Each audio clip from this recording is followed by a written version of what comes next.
Bhindi is one vegetable which is mostly loved by everyone. I make a variety of dishes using bhindi, and today I'm going to make a really crispy and delicious kurkuri bhindi recipe for you all. In this recipe, bhindi is first coated with masala and then it is deep fried until it is crispy and crunchy. You can either serve it as an appetizer or even as a side dish for your main course. So come, let's waste no time and see how to make this recipe. We'll start by preparing our bhindi.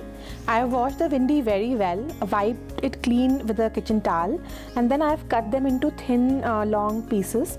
So basically one bhindi you just slit it into half, and then those halves you again slit it into another halves. So like that I have prepared all the bhindi. I have 250 grams of it here. Now we'll add this bhindi into a bigger bowl. Also make sure to remove as many seeds from this bhindi as possible, because while frying those seeds get burned and do not give a very tasty feel to the dish. We'll add salt,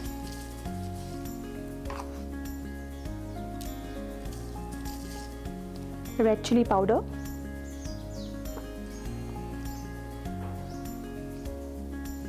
turmeric powder,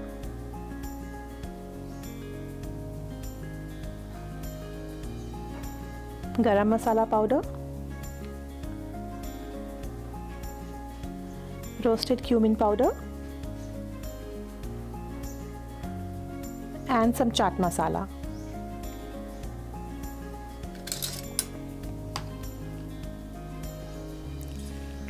Mix everything well and we'll let this bhindi rest for 10 minutes. What will happen is, because we have added salt to it, it will release all the water that it has, and that will help bind the besan that we will be adding to our bhindi later. Make sure to rest the bhindi for 10 minutes because this step is very important.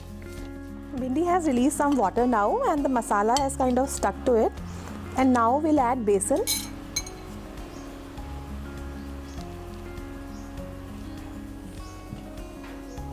And corn flour. Just toss it well with the bhindi and now we'll fry it.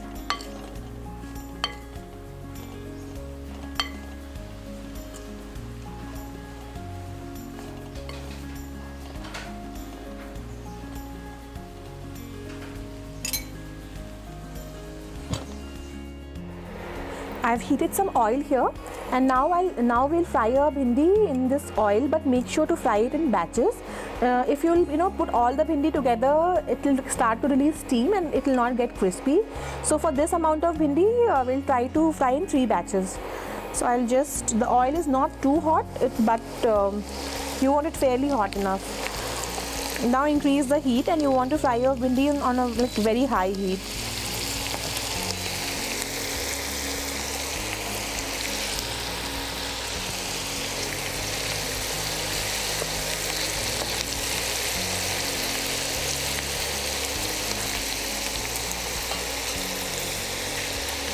Now while frying the bhindi, you have to be very careful. You don't want to burn the bhindi, but you also don't want it raw. So it should be nice and crisp, but there is a very fine line between getting it crisp and burning.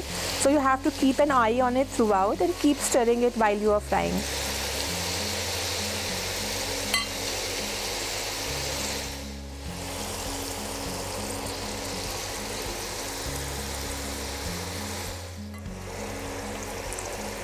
Our bhindi is fried now. You can see it has turned out little brown but not burned, and now we'll take it out. You can also, to test it if the bhindi is fried properly, you can take one piece out, just check between your fingers if it is crunchy, and if it is, then you can take it out. Drain the bhindi on a tissue lined plate like how I am doing, so that it absorbs all the extra oil that bhindi has, and the bhindi will still keep its crunch.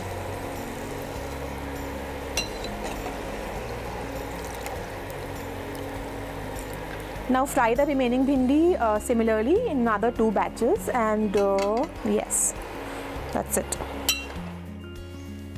So I have fried all the bhindi and see how crisp it is. Lastly, we'll just squeeze some lemon juice on top, and this bhindi is ready to serve. You can either serve it as an appetizer or even with your main course. Here we go.